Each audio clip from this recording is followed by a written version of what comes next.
हाँ sir, unit 4 पढ़ना। हाँ, तो इसमें हम लोग को पढ़ना है वास्टिंग एंड कन्वेइंग इक्विपमेंट्स के बारे में। तो वास्टिंग में हम लोग को पढ़ना है टावर क्रेन के बारे में, क्रॉलर क्रेन के बारे में, ट्रक माउंटेड क्रेन्स के बारे में, बेसिकली क्रेन्स के बारे में पढ़ना है, जो कि किसी भी लोड को ऊपर उठाने, है ना, या फिर ऊपर से नीचे लाने में हमारी मदद करता है।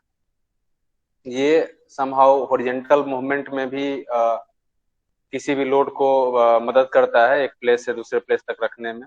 और हाइट, मतलब ऊपर उठाना हो या फिर नीचे ले जाना हो, इसमें भी हम टावर क्रेन का यूज करते हैं। तो इसके लिए जो भी जितने टाइप्स का टावर क्रेन्स अवेलेबल है अलग अलग पर्पस के लिए, तो उसके बारे में हम लोग को इसमें पढ़ना है। जैसे टावर क्रेन्स हो गया, क्रॉलर क्रेन्स हो गया, है ना, gantry cranes, mast crane, derrick cranes, ये सब क्रेन्स के बारे में पढ़ना है। अगला हम लोग को पढ़ना है कन्वेइंग इक्विपमेंट।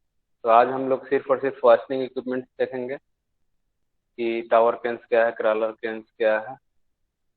ठीक है, इसका लिफ्टिंग कैपेसिटी क्या होता है, कैसे वर्क करता है, कहाँ यूजफुल होता है, ये सब चीज के बारे में हम लोग आज चर्चा करेंगे।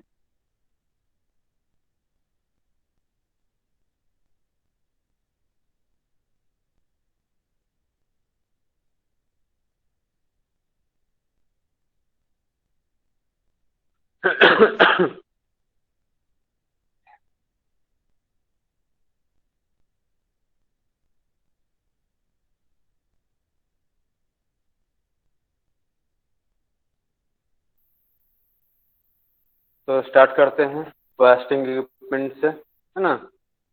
फास्टिंग का मतलब ही होता है किसी भी चीज को उठाना या फिर नीचे करना, जैसे कि। तो ये जो पर्पस होता है ये हम क्रेन के माध्यम से सॉल्व करते हैं in case of larger project ना। तो hoisting is a lifting a weight from one location and moving it to the another location which is at a reasonable distance. तो hoisting क्या हो गया? Hoisting is a lifting process, lifting of weight from one location to other location. Big projects such as construction of dam, industrial buildings, etc. require hoisting equipments. Hoisting equipment includes jacks, winches, chain hoist and crane। तो इसको जो है हम लोग बड़ा project में, industrial building, construction of dams, ये सब में यूज करते हैं। और जो होस्टिंग मैकेनिज्म है ये generally winch, jack, chain hoist और क्रेन के माध्यम से फुलफिल होता है। Crane is only single machine which as a single piece is capable of providing three-dimensional movement of a weight। जो क्रेन होता है किसी भी लोड का, किसी भी वेट का थ्री डायमेंशनल मूवमेंट प्रोवाइड करता है। तो क्रेन क्या है? Crane is a type of machine generally equipped with vast rope, wire ropes और chains and shapes। It can be used both to lift and lower materials and to move them horizontally। It is mainly used for lifting heavy things and transporting them to the other place। जो भी हमारा wasting equipments है जैसे crane हुआ, ये सब को हम लोग जनरली कोई बड़ा प्रोजेक्ट में यूज करते हैं किसी भी लोड को ट्रांसपोर्ट करने के लिए, किसी भी लोड को लिफ्ट करने के लिए, किसी भी लोड को लोअर करने के लिए सेफली, ना, जो हम लोग मैनुअली नहीं कर सकते। मैकेनिकल प्रिंसिपल्स क्या है इसका? Major consideration in the design of crane क्या क्या होना चाहिए? तो crane must be able to lift the weight of load. Second, the crane must not topple. And third one is the crane must not rupture. कहने का मतलब है जो मेन प्रिंसिपल है, मैकेनिकल प्रिंसिपल है, वो ये होना चाहिए किसी भी क्रेन में कि वो हेवी वेट को लिफ्ट कर सके, उसके अलावा ये टपल नहीं करे जब वर्किंग कंडीशंस में हो, ड्यूरिंग वर्क, ये टपल नहीं करना चाहिए, मतलब स्टेबल होना चाहिए, और रप्चर भी नहीं करना चाहिए जो भी हमारा क्रेन है। प्रिंसिपल्स क्या क्या इन्वॉल्व हैं? प्रिंसिपल बेसिकली इसमें जो थ्योरी है वो है लिफ्टिंग कैपेसिटी का और स्टेबिलिटी का। कोई भी क्रेन को हम लोग जो देखेंगे उसका जो लिफ्टिंग, कितना वेट वो लिफ्ट करता है और कितना स्टेबल रहता है, दोनों के बेसिस पे किसी भी हम लोग क्रेन को जज करेंगे। ठीक है। इसमें जो लिफ्टिंग, मेन लिफ्टिंग जो पार्ट्स होता है वो होता है lever, pulley and hydraulic cylinder. Basically जो लिफ्टिंग का मैकेनिज्म होता है जनरली जो हम लोग मैनुअली भी यूज करते हैं, जैसे पहले कुआं से पानी हम लोग निकालते थे और इरिगेशन पर्पस भी निकालते थे, तो वो सारा मैकेनिज्म सेम रहता है लिफ्टिंग का। विंच रहेगा, पुली रहेगा, रोप रहेगा। ठीक है। इस केस में हम क्या एक्सट्रैक्ट करते हैं कि जो पावर हम मैनुअली पहले देते थे यहाँ पे हम मैकेनिकली उसको दें, मशीन के द्वारा उसको पावर दें। बाकी मैकेनिज्म जो है वो सब सेम रहेगा। लीवर, पुली, ये सब अरेंजमेंट जो होगा यहाँ भी रहेगा। थोड़ा सा कॉम्प्लिकेशन होता है, हम लोग को स्टेबिलिटी देखना पड़ता है। जो भी बींच हम लोग लगा रहे हैं उसका स्ट्रेंथ हमको सफिशियंट देना होता है। जो भी रोप है ना, ये सब का स्ट्रेंथ सफिशियंट होना चाहिए। A balance crane contains a horizontal beam pivoted about a point called fulcrum. ठीक है। A balance crane contains a horizontal beam, क्योंकि जो भी क्रेन का हॉरिजेंटल पोर्शन होता है, जो हॉरिजेंटली लाई करता है, बेसिकली टॉप वाला पोर्शन, उसको हम लोग फलक्रम भी बोलते हैं। ये जरूरी नहीं कि एकदम हॉरिजेंटल हो, किसी किसी केस में इंक्लाइन भी होता है। ये जीव crane contains A tilted strut that supports a fixed pulley block, उसको हम लोग जीव बोलेंगे। मतलब जो टिल्टेड स्ट्रट होगा, है ना, that supports the a fixed pulley block, उसको हम लोग क्या बोलेंगे? जीव क्रेन बोलेंगे। Cables are wrapped multiple times round the fixed block and round another block attached to the load. Cables are wrapped multiple times round the fixed block. जो भी fixed block होगा उसके राउंड में जो केबल होगा वो multiple time wrapped किया हुआ होगा, and round another block attach to the load. मतलब कि round another block attached to the load.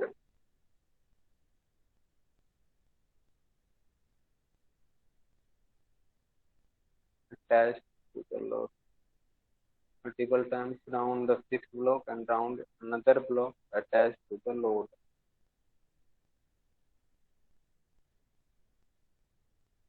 इसमें कुछ मिस्टेक्स है। पुली का सर कॉन्सेप्ट यहाँ पे लगता है कि बता रहे हैं सर कि पुली कैसे अटैच रहता है। Round another block attach to the load. वही सिस्टम है, जैसे जो रोप है, केबल्स है, वो पुली के राउंड अटैच रहता है, और उसके बाद जो अनदर इंड होगा वो लोड के थ्रू अटैच रहेगा। अच्छा, देखते हैं। For stability, the sum of all moments about any point, such as the base of the crane, must equate to the zero. मतलब स्टेबिलिटी के लिए जो मोमेंट का समेशन होगा ना, अबाउट यदि हम बेस की बात करें तो वो हमेशा जीरो होना चाहिए। किसी भी ऑब्जेक्ट का, किसी भी सिस्टम का यदि हम लोग स्टेबिलिटी देखते हैं तो बेसिकली समेशन, यहाँ पे यदि हम टपल की बात करें कि जो हमारा क्रेन है वो टपल नहीं करे, तो उस केस में जो भी मोमेंट्स होगा, सम ऑफ मोमेंट, वो जीरो होना चाहिए। ये हम लोग बहुत पहले से भी जानते हैं किसी भी चीज़ का स्टेबिलिटी के लिए, इक्विलिब्रियम के लिए। ये सब हमारा इसका बेसिक मैकेनिज्म हुआ। उसके बाद आते हैं टाइप्स ऑफ कंस्ट्रक्शन क्रेन। तो कितने टाइप का क्रेन्स होता है? तो लार्ज स्केल पे देखें तो हमारे पास दो टाइप का क्रेन्स होता है। पहला है मोबाइल क्रेन, दूसरा है फिक्स्ड क्रेन। मोबाइल क्रेन्स जिसमें मोबिलिटी रहती है एक प्लेस से दूसरे प्लेस तक जाने ले जाने का। फिक्स्ड क्रेन जो होता है वो किसी सिंगल प्लेस पे फिक्स रहता है, वहीं से अपना काम करता है। ठीक है, दोनों में बेसिक डिफरेंस यही है। हाँ, थोड़ा बहुत इसमें लोड कैपेसिटी का डिफरेंस हो सकता है फिक्स्ड क्रेन जो हो ज़्यादा स्टेबल हो, ज़्यादा लोड लिफ्ट कर सकता हो। लेकिन लार्ज स्केल पे देखें तो हम लोग दो पार्ट में क्रेन को डिवाइड कर सकते हैं on the basis of mobility. A fixed crane is a type of crane which lift the load without any appreciable movement। जो फिक्स्ड क्रेन होगा उसमें कोई मूवमेंट नहीं होगा क्रेन में। A mobile crane is a type of crane which moves from one place to another as well as movement of the crane basic tools। मतलब crane के साथ साथ जो भी उसका बेसिक टूल्स भी होगा वो भी क्रेन के साथ मूव करेगा, उसको क्या बोलेंगे? Mobile crane. तो मोबाइल क्रेन के बारे में थोड़ा बहुत जान लें। The most basic type of mobile crane consist of a truss और telescopic boom mounted on a mobile platform, be it on road। The most basic type of mobile crane consists of a truss or telescopic boom mounted on a mobile platform। It may be on road or rail or water। कहने का मतलब ये है कि जो mobility है वो road पर भी हो सकता है, रेल जो रेल रूट होता है उस टाइप का भी रूट पे भी हो सकता है, और पानी में भी हो सकता है ना। क्योंकि जरूरी नहीं है कि सिर्फ और सिर्फ ट्रेन रोड पर ही रहे, पानी में भी हम लोग क्रेन यूज करते हैं जहाँ पे हमको कंस्ट्रक्शन वर्क करना रहता है। ये हो गया हमारा मोबाइल क्रेन्स के बारे में। Common terminology is conventional and hydraulic cranes respectively. These cranes are mounted on mobile units which is either crawler type और wheel type। ये crawler टाइप भी हो सकता है और wheel टाइप भी हो सकता है जो भी मोबाइल क्रेन। तो इसका जो पार्ट्स होता है मोबाइल क्रेन्स का वो हम लोग देख लें। आउट ट्रिगर बेसिकली हम लोग स्टेबिलिटी के लिए देते हैं। जस्ट लाइक ये होता है आर्म होता है, मतलब किसी भी जैसे इसका मान लो कि जो विड्थ है व्हील का वो कम है, तो हम लोग क्या करते हैं? आउट ट्रिगर देते हैं। हम लोग मोमेंट को बैलेंस करने के लिए, किसी भी क्रेन को स्टेबलाइज करने के लिए। ठीक है, आउट ट्रिगर को हम तुमको दिखा दें।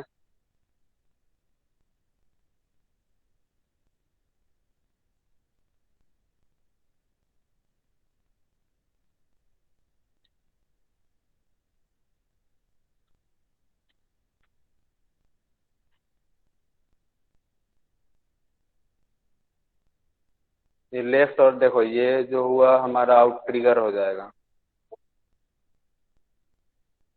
ये इसका जो चार फोर आर्म्स दिख रहा है, एक्सटेंडेड आर्म्स ना, व्हील के बाद में भी है ना, एक दो तीन और इधर एक चार होगा, इसी को आउट ट्रिगर बोलते हैं।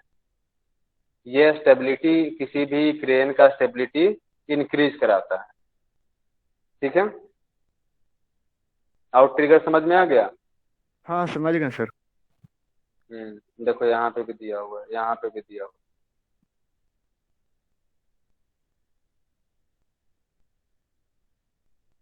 उसके बाद होता है स्लीविंग प्लेटफॉर्म। यहाँ पे ये जो हमारा मशीन है, केबिन है, यहाँ पे ये रोटेट करता है। वाइंडिंग ड्रम, उसके बाद वायस्ट्रोप, लैटिस बूम, इसको लैटिस बूम बोलते हैं। वायस्ट्रोप है जो कि लोड को कंट्रोल करता है लिफ्ट करने के लिए। बूम गे लाइंस है ना, जो ये बूम जो है उसको ये कंट्रोल करता है। बूम पॉइंट, ये बूम पॉइंट है, इसके अबाउट ये जो बूम है वो पाइवोट करता है। जीब बैक स्ट्रे है ना, जीब स्ट्रट, वायस्ट्रोप, जीब गे लाइन, जीब, ये वाला जो पोर्शन होता है इसको हम लोग जीब बोलते हैं। ये हल्का इंक्लाइंड भी होता है, हॉरिजेंटल भी होता है, हमने थोड़ा देर पहले बताया, तो इसको जीब बोलते हैं। इसको कंट्रोल करने के लिए जीब गे लाइन होता है, मतलब हमको कितना एंगल पे इसको रखना है वो कंट्रोल करेगा जीब गे लाइन। जीब गे लाइन सिर्फ और सिर्फ जीब को कंट्रोल करेगा, लोड को नहीं कंट्रोल करेगा। वायर स्ट्रोप, यहाँ भी वायर स्ट्रोप है जो कि लोड को कंट्रोल करेगा लिफ्ट करने में, लोअर करने में। उसके बाद है जीब बैक स्ट्रे, है ना, बूम पॉइंट ना, ये सब इसका पॉइंट्स हो गया। क्या क्या है, क्या इसका पर्पस है किसी भी मोबाइल क्रेन का। ठीक है, अब देखते हैं टावर क्रेन के बाद। तो tower cranes are modern from the balance crane that consist of the same basic parts। लगभग में जो पार्ट्स होगा वो लगभग में कॉमन रहता है, चाहे वो मोबाइल हो या फिर फिक्स्ड क्रेन हो। तो basically tower cranes fixed crane में आता है। इसको हम लोग किसी एक पॉइंट पे फिक्स करते हैं, जब तक हमारा काम कंप्लीट नहीं हो तब तक वो उसी पोजीशन पे फिक्स रहता है। Tower cranes are a modern form of balance crane that consist of the same basic part fixed to the ground on a concrete slab.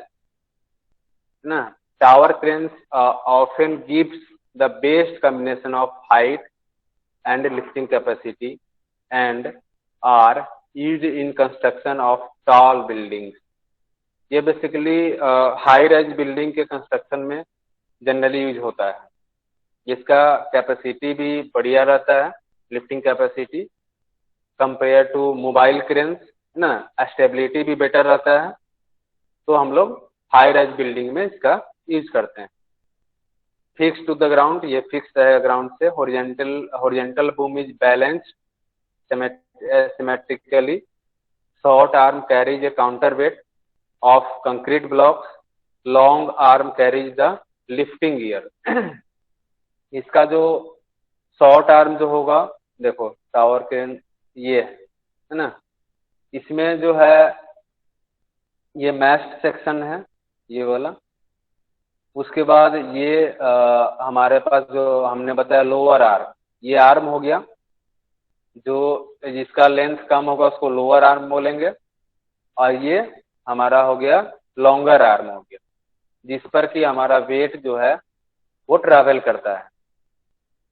जो लोअर आर्म है इस पे हम लोग काउंटर वेट रखते हैं। काउंटर वेट इसलिए रखते हैं कि ये बैलेंस में रहे, क्योंकि जो लॉन्गर आर्म है ये वाला, इसमें हमको लोड को ट्रांसपोर्ट करना होता है, लोड को लिफ्ट करना होता है।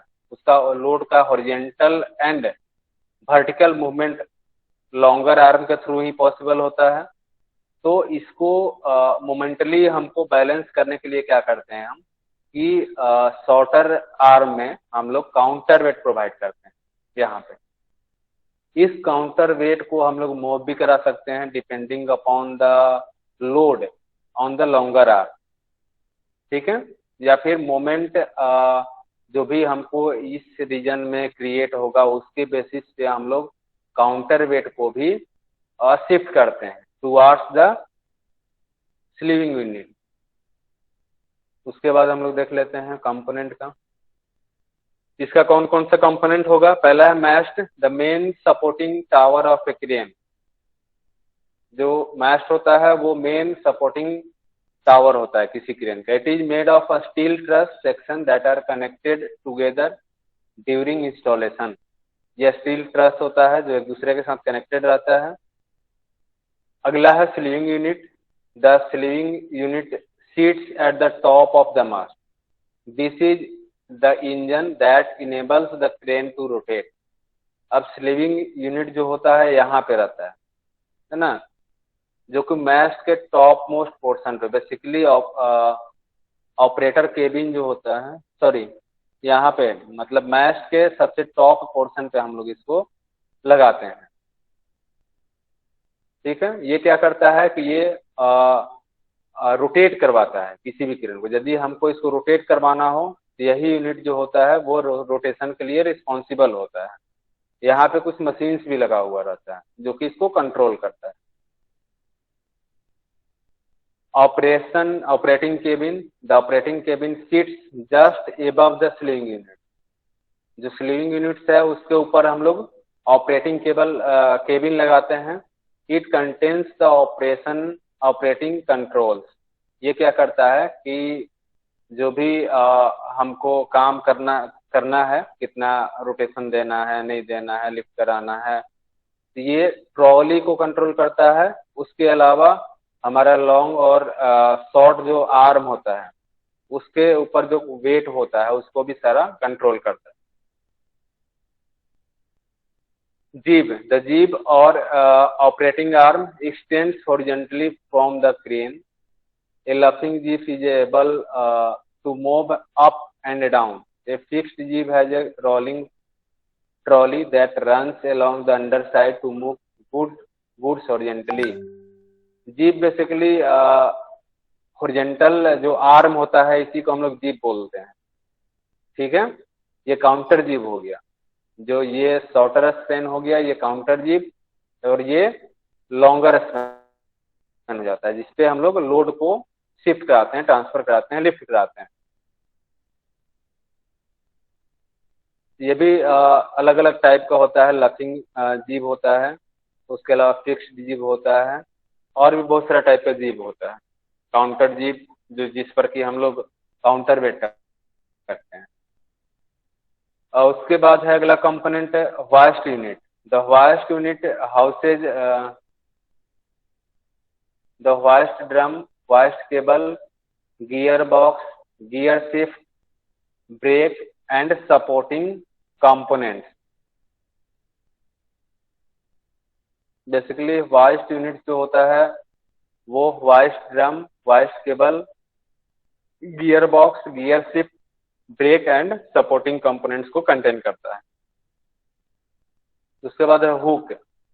हुक जो होता है, the hook is use to connect the material to the crane. It hangs at the end of thick steel cable that run along the jib to the motor. Basically hook जो होता है ये जिस पर कि हमारा लोड हैंग करता है ना. किसी भी लोड को हैंग करने के लिए हम लोग हुक का यूज करते हैं. ये मेटल का बना हुआ रहता है ना. अगला है weight. Large concrete overweights are mounted towards the rear of the mast to compensate for the weight of the goods lifted.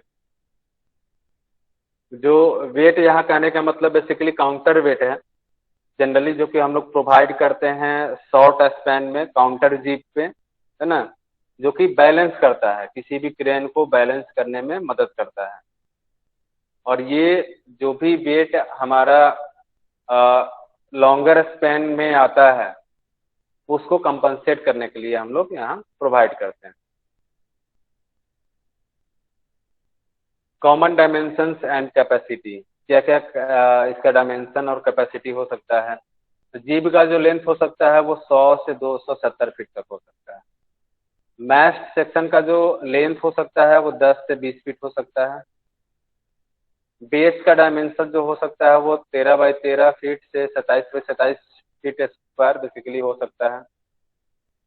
Tower cross section जो हो सकता है 4 by 4 feet to 8 by 8 feet हो सकता है. इसका जो लिफ्टिंग कैपेसिटी होगा वो करीब करीब 10 से लेकर 90,000 LB हो सकता है ना. Maximum lifting capacity eight the end of jeep. यदि एंड ऑफ जीप की बात करें हम लोग यहाँ पे, यदि जो ट्रॉली है वो लॉन्गर स्पैन के आउटर एंड पे रहे, उस केस में जो हमारा लिफ्टिंग कैपेसिटी होगा वो 2 से 13 किलो LB होगा. थोड़ा कम जाएगा क्योंकि लास्ट पॉइंट पे यदि लोड रहता है तो वो ज्यादा मोमेंट क्रिएट करता है, तो कहीं ना कहीं कैपेसिटी हमारा कम जाएगा. मैक्सिमम लिफ्टिंग कैपेसिटी हो गया ये. मैक्सिमम वास्टिंग स्पीड 150 से लेकर के 500 फीट पर मिनट. ये हमारा वास्टिंग स्पीड मतलब ऊपर उठाने का स्पीड जो हो जाएगा. मैक्सिमम ट्रॉली स्पीड जो हो सकता है वो 100 से लेकर 350 फीट पर मिनट हो सकता है, जो कि हॉरिजॉन्टल मूवमेंट है. ट्रॉली ट्रॉली यहाँ पे जो हम लोग लगाते हैं लॉन्गर जीप में, उसका स्पीड हार्डली हो सकता है कितना, 150 से लेकर 350 फीट पर मिनट। उसके बाद है मैक्सिमम स्लीविंग स्पीड, ये रोटेशन हो गया। रोटेशन मैक्सिमम हो सकता है 0.6 to 1 आरपीएम, मतलब 1 रिवॉल्यूशन पर मिनट, इससे ज्यादा हम लोग प्रोवाइड नहीं कर सकते हैं। ये हो गया basic details of tower crane, capacity and dimension. इसमें किसी कुछ पूछना है? सर इसमें जो पुली लगा हुआ रहता है सर, उसका भी मूवमेंट होता है सर? कौन सा पुली? विंच विंच पुली सिस्टम यहाँ पे है? हाँ हाँ सर, शायद यहाँ लोड के पे अकॉर्डिंग पुल, ये लोड जैसे जैसे बढ़ता घटता है सर, पुली भी इधर उधर होता है शायद सर, लोड अरेंजमेंट के हाँ अकॉर्डिंग। हाँ होता है। देखो, अब मान लो कोई लोड को हम नीचे से उठा रहे हैं, इस पोजीशन से पर्टिकुलरली नीचे समझ रहे, ठीक है, यहाँ से हमने उठाया, तो यहाँ से जो मोमेंट यहाँ पे लगेगा, उतना ही मोमेंट ये काउंटर वेट को लगाना चाहिए यहाँ, तब जाके ये हमारा क्रेन स्टेबल रहेगा। यदि इस लोड को हम और आउटवर्ड डायरेक्शन में हम लोग मूव करें, इस पोजीशन पे मूव करना चाह रहे हैं, तो मोमेंट हमारा बढ़ जाएगा। तो उसके हिसाब से जो काउंटर वेट है, उसका भी मूवमेंट हमको करना पड़ता है। ऑपरेटिंग केबिन यहाँ हमने बताया था ना कि यहाँ पे स्लिंग यूनिट के ऊपर में ऑपरेटिंग केबिन केबिन होता है, यही सब वो कंट्रोल करता है। वो देखता है कि हमारा जो क्रेन हो वो बैलेंस होना चाहिए। जैसे ये लोड जो होता है, वर्किंग लोड जो है हमारा, ये जैसे जैसे मूव करेगा टुवार्ड्स द ऑपरेटिंग केबिन या आउटवर्ड्स द ऑपरेटिंग केबिन, उसके हिसाब से ये क्या करेगा, काउंटर वेट है उसको भी मूव कराएगा। यदि सेंटर की तरफ जो मेन वेट है वो मूव करेगा, तो काउंटर वेट भी सेंटर की तरफ मूव करेगा, सो दैट कि हमारा बैलेंस बना रहता है।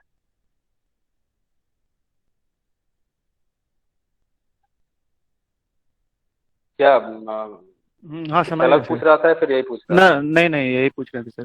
मतलब हाँ कैबिन में एक ऑपरेटर रहेगा सर, वही सब हैंडल करेगा सब कुछ? हाँ, ऑपरेटर रहेगा, केबिन केबिन में ऑपरेटर यहाँ रहेगा। ठीक है सर।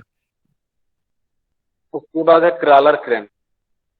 क्रॉलर के बारे में तो हम लोग थोड़ा बहुत जानते हैं, है ना, देखे भी है। जेसीबी भी आता है क्रॉलर टाइप का, बेसिकली जेसीबी सारा क्रॉलर टाइप का ही होता है। तो क्रॉलर क्रेन, हाँ, a crawler crane is a crane mounted on an undercarriage with a set of tracks that provides stability and mobility। जो क्रेन है उसको क्रॉलर टाइप के व्हील पे हम लोग यदि माउंट कर दें तो उसको क्रॉलर क्रेन बोलेंगे। ये जरूरी नहीं है कि टावर क्रेन को भी क्रॉलर क्रेन जैसा हम लोग बना सकते हैं, नहीं। स्टेबिलिटी के हिसाब से जैसे मोबाइल क्रेन है और फिक्स क्रेन है, दोनों का स्ट्रक्चर में अंतर आएगा। क्योंकि मोबाइल क्रेन है उसका स्टेबिलिटी कम होता है कभी भी, क्योंकि वो फिक्स नहीं रहता है। तो जो मोमेंट है, जो फोर्स का बैलेंस है, वो इसमें थोड़ा सा कम रहता है। फिक्स क्रेन में क्या होता है कि जो लोड का ट्रांसफर होता है, मोमेंट का जो काउंटर बैलेंस जो होता है वो ज्यादा होता है कंपेयर टू मोबाइल में, क्योंकि ये फिक्स रहता है ग्राउंड से, फिक्स क्रेन। लेकिन मोबाइल क्रेन चूंकि फिक्स नहीं रहता है तो इसका थोड़ा सा स्ट्रक्चर अलग होगा, इसका स्टेबिलिटी पे हम लोग ज्यादा ध्यान देंगे, है ना। तो उसी में मोबाइल क्रेन में आता है क्रॉलर क्रेन। तो इसको हम लोग क्रॉलर टाइप के जो इंजन होगा, टायर होगा, व्हील होगा, उस पे हम लोग इस क्रेन को माउंट कर देते हैं, तो इसका नाम आ जाता है crawler crane. Lifting capacity from about 35 to 40 ton होगा, है ना। ये रेंज 35 से 40 के बीच लाई करेगा। This particular assets class is ideal for working in confined और smaller area where big crane cannot reach. हम लोग इसका यूज वहां करेंगे जहां पे एरिया, वर्किंग एरिया कम हो, कन्फाइनमेंट ज्यादा हो, है ना, और जहां बड़ा क्रेन जो है वो पहुंच नहीं सकता है, उस केस में इसका हम लोग यूज करेंगे। Crawler crane command their position eight many of power plants, thermal plants. and at big infrastructure projects. ये जो है हम लोग पावर प्लांट में भी यूज कर सकते हैं, थर्मल प्लांट में भी यूज कर सकते हैं, उसके अलावा बिग इंफ्रास्ट्रक्चर प्रोजेक्ट में भी इसका हम लोग यूज करते हैं. These cranes are well suited for piling, drilling and laying operations by just adding suitable attachments. अब क्या करते हैं कि इसको हम लोग जनरली कहाँ यूज करते हैं, पाइलिंग, ड्रिलिंग और पाइप लेइंग में यूज करते हैं. इसके थोड़ा सा इसके एडजस्टमेंट में जो भी है हम लोग चेंज कर देते हैं. ये सब ये जो टाइप का क्रेन है वो हम लोग पाइलिंग, ड्रिलिंग और पाइप लेइंग में यूज कर सकते हैं. जो फिगर देख सकते हो ये हो गया हमारा crawler mounted crane. Crane multipurpose device होता है, जरूरी नहीं कि सिर्फ और सिर्फ लिफ्टिंग में यूज करें. हम लोग पाइलिंग में भी यूज कर सकते हैं इसका, ड्रिलिंग में भी यूज कर सकते हैं इसका ना. जनरली जो देख रहे हो गया में जो पाइप लेइंग हो रहा है ना, सब जगह हो रहा है, अपने पॉलिटेक्निक में भी हुआ था, तो उस केस में हम लोग इसका यूज कर सकते हैं. अगला है ट्रक माउंटेड क्रेन. वही क्रेन को हम क्या करें कि ट्रक पे फिट कर दें, तो क्या हो जाएगा, उसका नाम ट्रक माउंटेड क्रेन. तब इसका क्या जरूरत है, इसका है कि इसका स्पीड थोड़ा सा बढ़ जाएगा, है ना. जहां जिस एरिया में जैसे जो एरिया है वो प्लेन एरिया है, ज्यादा मार्शी लैंड नहीं है, उस केस में वर्क इफिशियंसी बढ़ाने के लिए हम लोग इस टाइप का जो क्रेन है ट्रक माउंटेड क्रेन का यूज कर सकते हैं. इसमें एक लैटिस बूम होता है जो कि जनरली टेलीस्कोपिक बूम भी बोल सकते हैं, जिसका लेंथ इंक्रीज और डिक्रीज हम लोग कर सकते हैं. तो it is a crane mounted on A rubber tyre truck will provide great mobility. ये क्या करता है, थोड़ा सा मोबिलिटी इसका ज्यादा होता है compare to crawler mounted crane. The truck cranes have a self-contained telescopic boom.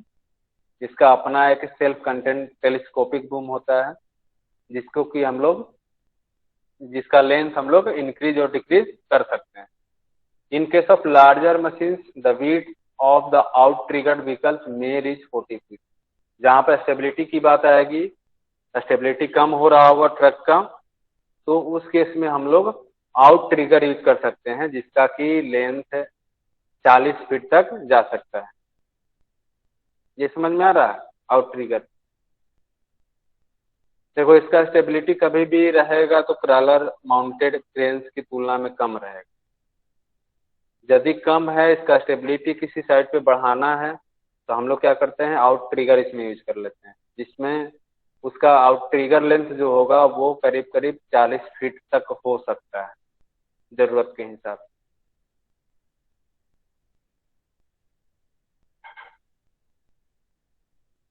इसमें जो डायमेंशंस और इसका जो कैपेसिटी होगा, मैक्सिमम बूम लेंथ होगा इसका 70 से 170 फीट. मैक्सिमम फ्लाई जिब लेंथ जो होगा उसका करीब करीब 30 से 100 फीट होगा. मैक्सिमम रेडियस बूम का वो लगभग में 60 से 140 फीट होगा. Minimum radius 10 feet. Maximum lifting capacity इसका जो हो सकता है वो करीब करीब 20 से लेकर 120 टन हो सकता है.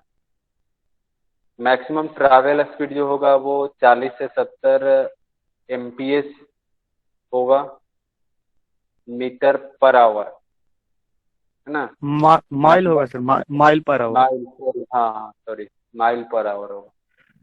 नंबर ऑफ एक्सेल्स इसमें 3 से 4 करीब करीब एक्सेल्स होगा, क्योंकि लोड ज्यादा है तो नंबर ऑफ एक्सेल ज्यादा रखना होगा. इसमें तो कुछ नहीं है पूछने लायक, है तो बोलो. नहीं सर, समझ गए सर. और भी ज्यादा हैवी अगर बनाना हो सर तो व्हील भी बढ़ा सकते हैं, जैसे कि 3 से 4 हाँ, एक्सल है तो एक्सल भी बढ़ा देंगे सर.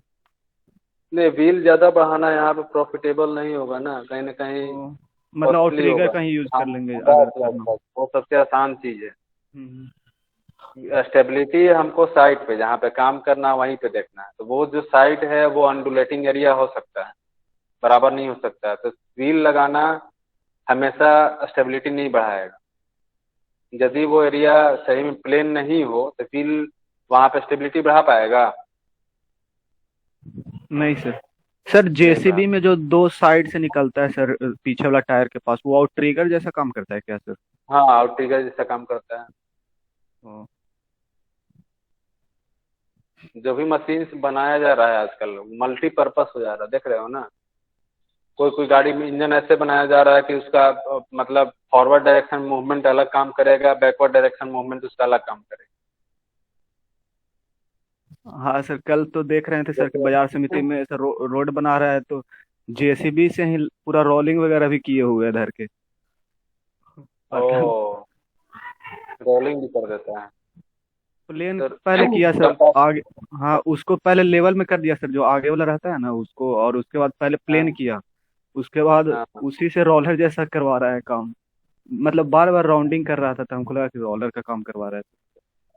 व्हील माउंटेड था या फिर क्रॉलर माउंटेड था? जेसीबी था सर। जेसीबी जेसीबी, मतलब व्हील माउंटेड था। मतलब लगता है इक्विपमेंट का कमी होगा सर। दूसरे तरफ तो रोलर से ही कॉम्पैक्ट कर रहा था, लेकिन इधर साइड देख रहे थे कि जेसीबी नहीं, बार बार चला रहा है। उसका जो व्हील था वो टायर माउंटेड था या हाँ, फिर टायर टायर टायर था? माउंटेड था टायर सर। था। टायर माउंटेड ही जनरली यूज हाँ करता है इधर सर। हाँ हाँ। तो वो ज्यादा कॉस्टली होगा ना। किसी भी चीज का कंपैक्शन के पर्पस के लिए थोड़ी ना जेसीबी बनाया गया। जेसीबी जो है वो हाँ सर। कंपैक्शन पर्पस से थोड़ी ना बनाया गया, लेकिन यूज कर लेता है। बार बार हम्म, देखो होता क्या है, साइट पर सेम काम जैसे रिपीटेड काम है, उसके चलते भी तो कंपैक्शन हो जाता है ना। हाँ सर। जैसे मान लो कोई साइट है, मिट्टी अर्थ फिल करना है तो जेसीबी से ही कर रहे हो, बार बार जो अप डाउन कर रहा है तो उसके उसका जो सेल्फ वेट है उस इंजन का, उस मशीन का, उसके चलते भी तो कंपैक्शन होता है।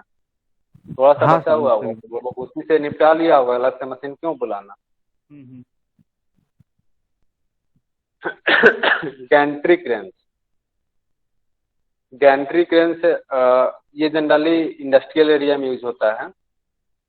जैसे वेयर हाउस में भी यूज करते हैं हम लोग, जहाँ पर हेवी इक्विपमेंट हो, हम लोग मैनुअली लिफ्ट नहीं कर सकते हैं, ज़्यादा स्पेस नहीं है उसको कैरी करने के लिए, मशीन ले जाने के लिए, तो उस केस में हम लोग गैंट्री कैन यूज करते हैं। गैंट्री कैन बेसिकली होता क्या है, गैंट्री के ऊपर हम लोग winch system, winch and pulley system mount कर देते हैं। गैंट्री जो बेसिकली तुम लोग पढ़े हो वही गैंट्री होता है ना। तो गैंट्री के ऊपर यदि हम लोग विंच और पुली सिस्टम उसमें मैकेनिज्म फिट कर दें, जो कि मैकेनिकली ऑपरेट हो सकता हो, मूव कर सकता हो, तो उस टाइप के क्रेन को हम लोग गैंट्री क्रेन बोलते हैं। ये फिगर दिख रहा है, ये एक गैंट्री क्रेन का एग्जांपल है। इस क्रेन में हॉरिजॉन्टल मतलब 3D मूवमेंट पॉसिबल है। हॉरिजॉन्टल में एक्स और वाई डायरेक्शन। यदि सिर्फ और सिर्फ गैंट्री पे मूवमेंट की बात करोगे तो ये सिर्फ और सिर्फ एक सिंगल डायरेक्शन देगा। होल असेंबली का मूवमेंट दूसरे डायरेक्शन में, जिसे इसको हम एक्स डायरेक्शन मानते हैं, जो गैंट्री का लेंथ है ना, उसको एक्स डायरेक्शन मानते हैं। तो जो होल जो असेंबली है वो वाई डायरेक्शन में मूव करेगा। विंच और पुली सिस्टम जो होगा वो जेड डायरेक्शन मूवमेंट देगा, यानी किसी भी ऑब्जेक्ट को, किसी भी लोड को लिफ्ट और लोअर करने के लिए वो विंच और पुली सिस्टम है। किसी भी लोड को हॉरिजॉन्टली कैरी करने के लिए एक प्लेस से दूसरे प्लेस, वो विंच और पुली सिस्टम को हम लोग यूज कर सकते हैं। ये हो गया हमारा gantry crane. So gantry cranes are basically used to lift heavy objects in various industries. Basically ये इंडस्ट्रियल एरिया में यूज होता है।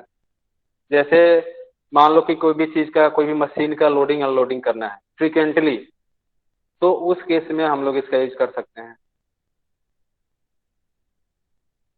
वेयर हाउस, जैसे गोदाम उदाम से कहीं कुछ अंदर से सामान निकलना है, जैसे मान लो कि आलू का गोदाम है या फिर चावल का है, तो अंदर से कोई भी मटेरियल या फिर जो भी पोटैटो है उसको वेयर हाउस के अंदर वाले पोर्शन से निकालना मैनुअली पॉसिबल नहीं है।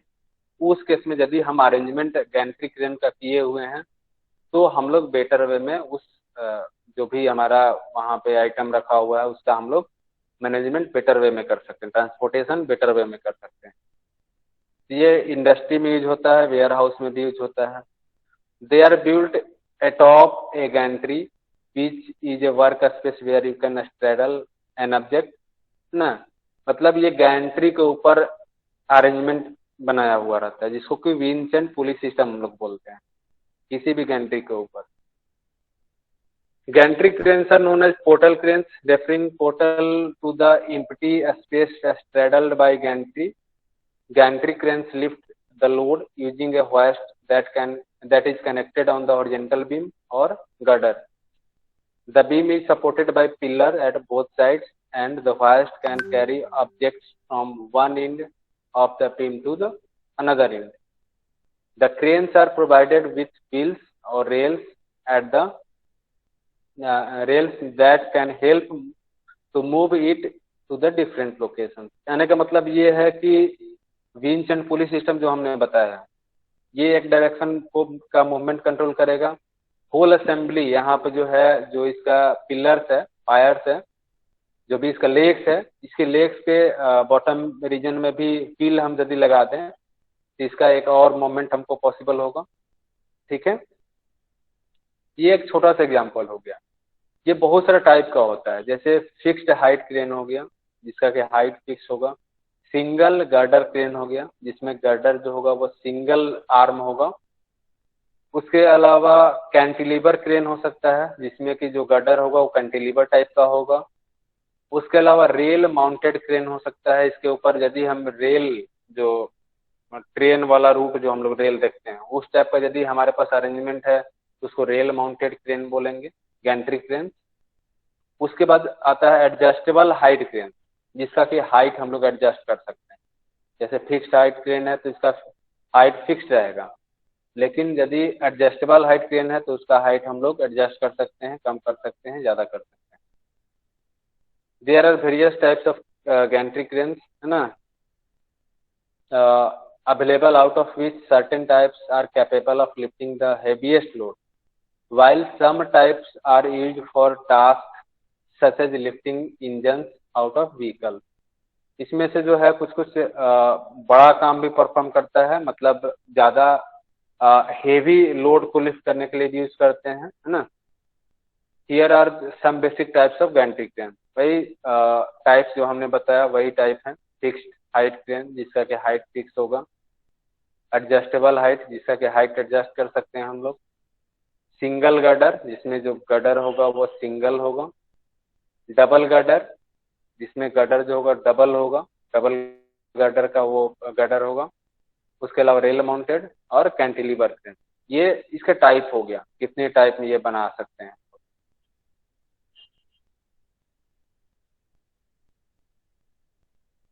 ठीक है,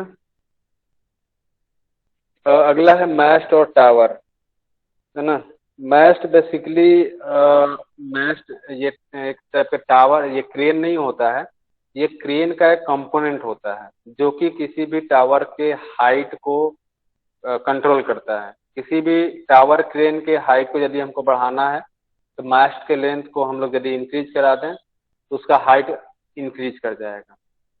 ये बेसिकली ये मेन कंपोनेंट होता है जो कि लोड को ट्रांसफर करता है टॉप से लेकर ग्राउंड तक।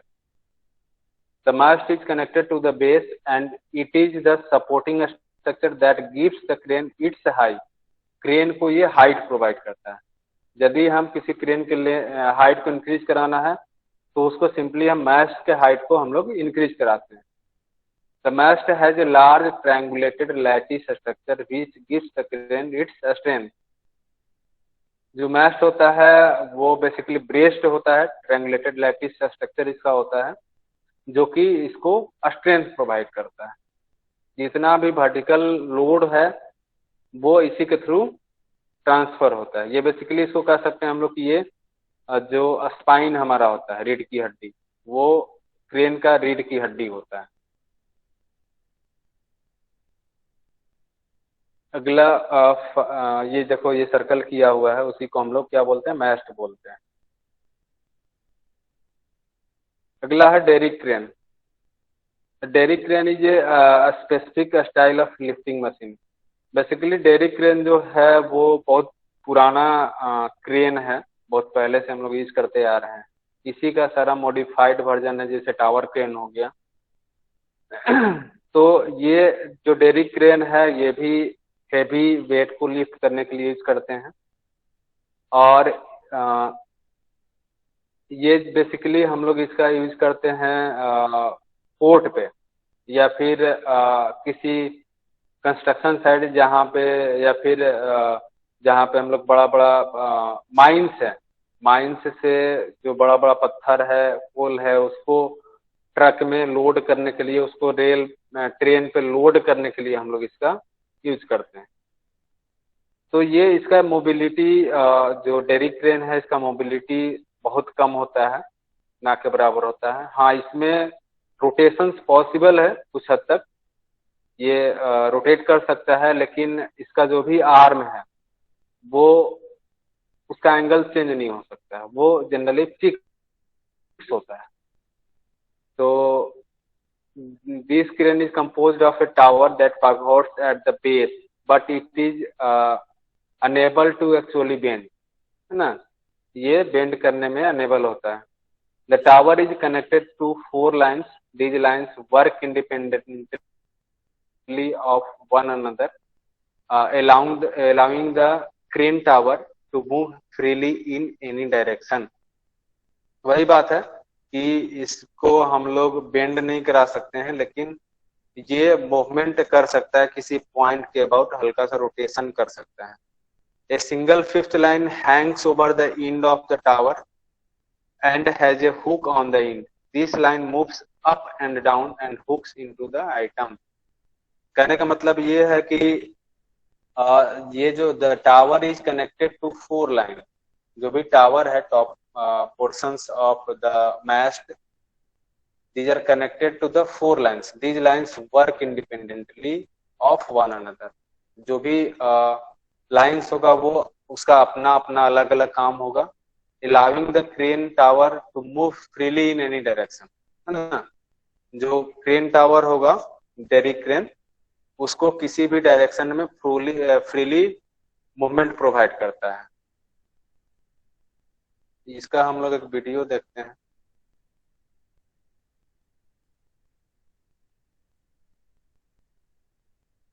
देखो, ये हमारा हो गया डेरिक क्रेन।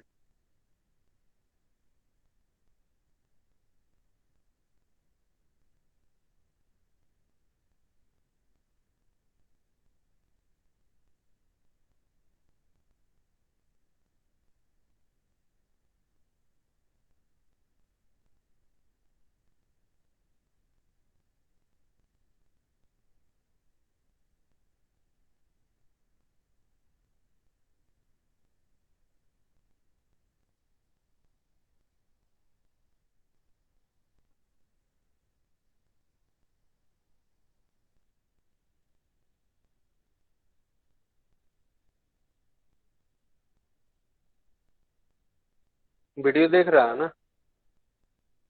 अटक रहा है सर वीडियो।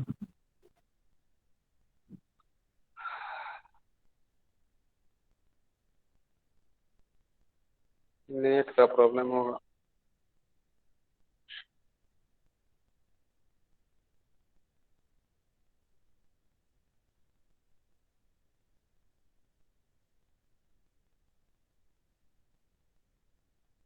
ये हैवी लिफ्ट, लोड को लिफ्ट करने के लिए इसको हम लोग यूज करते हैं।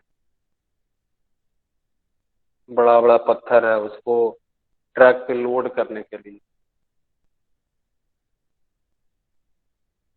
सर तो इसमें 3 को मस्ट यूज कर रहे हैं सर, तो मतलब कि उधर साइड का लोडिंग करना हो उसके लिए है सर, या स्टेबिलिटी के लिए है सर? ये स्टेबिलिटी के लिए है, ओ, क्योंकि देखो तीनों। जो भी लोड है हम जो भी मास्ट का डायरेक्शन ओरिएंटेशन रखेंगे कुछ इस तरह से रखेंगे कि जिस पॉइंट से हमको लोड उठाना है और जिस पॉइंट तक ले जाना है, वहां तक ये हमारा टावर, जो भी टावर हम इंस्टॉल करते हैं, वो सेफली उस लोड को ट्रांसफर करता ठीक है सर। है, स्टेबिलिटी पर्पज के।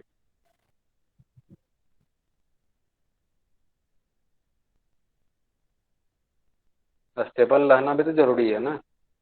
लोड ट्रांसफर हम लोग कर रहे हैं, वो क्रेन स्टेबल नहीं है।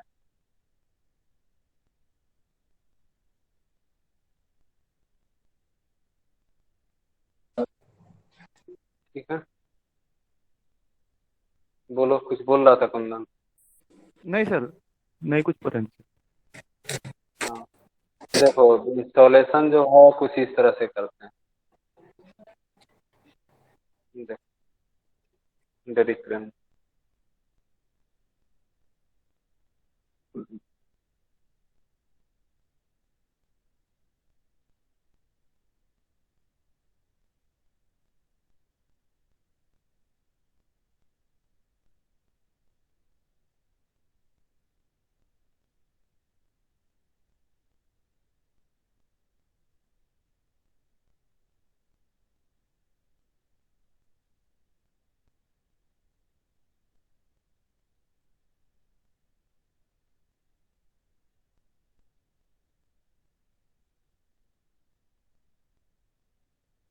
कोई भी सिंगल लेग ज्यादा स्टेबल नहीं होगा, है ना।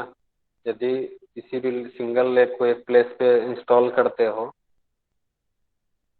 तो ज्यादा स्टेबिलिटी नहीं होगा। इसीलिए बेसिकली यहाँ पे देख रहे हो कि दो तीन लेग एक जगह, एक पॉइंट जिसका कि टॉप पोर्शन जनरली कॉमन रह रहा है ना।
बोलो, किसी कुछ डाउट। नहीं सर, समझ गए सर।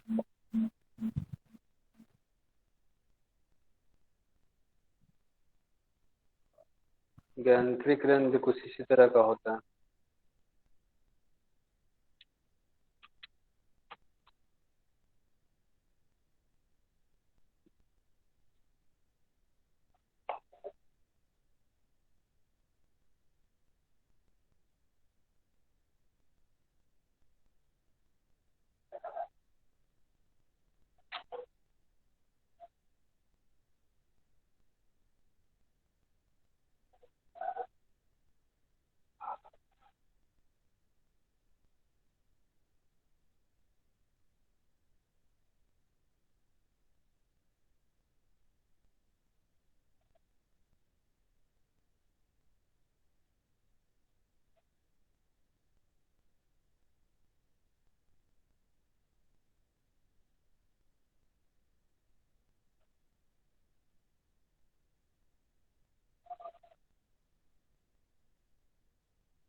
देखो, ये है गैंट्री क्रेन।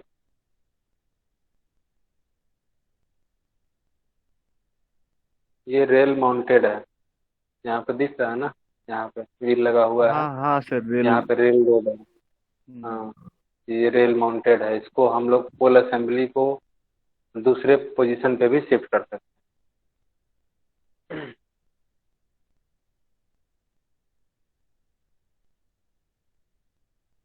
देखो मूव कर रहा है ना धीरे धीरे।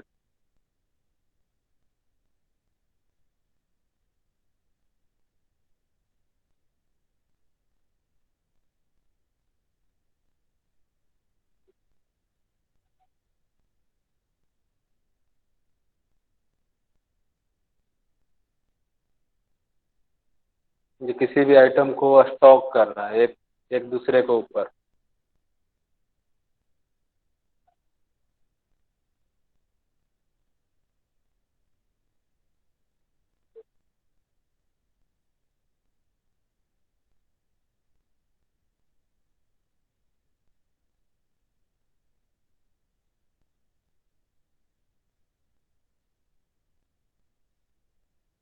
यहाँ से ऑपरेट कर रहा है ऑपरेटर। ठीक है, ये हो गया हमारा गैंट्रिक का। और भी बहुत से टाइप का होता है गैंट्रिक का।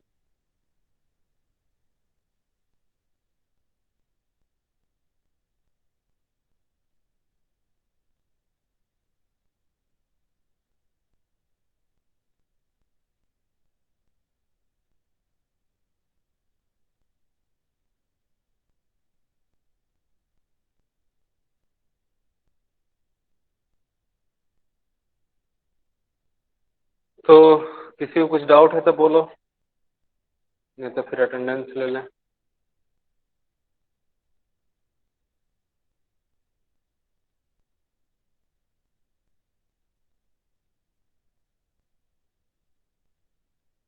आज कितना 24 तारीख है ना। हाँ सर, आज 24 है। हम लोग का एग्जाम ये एक्सटर्नल कब मतलब कब तक होने वाला है सर?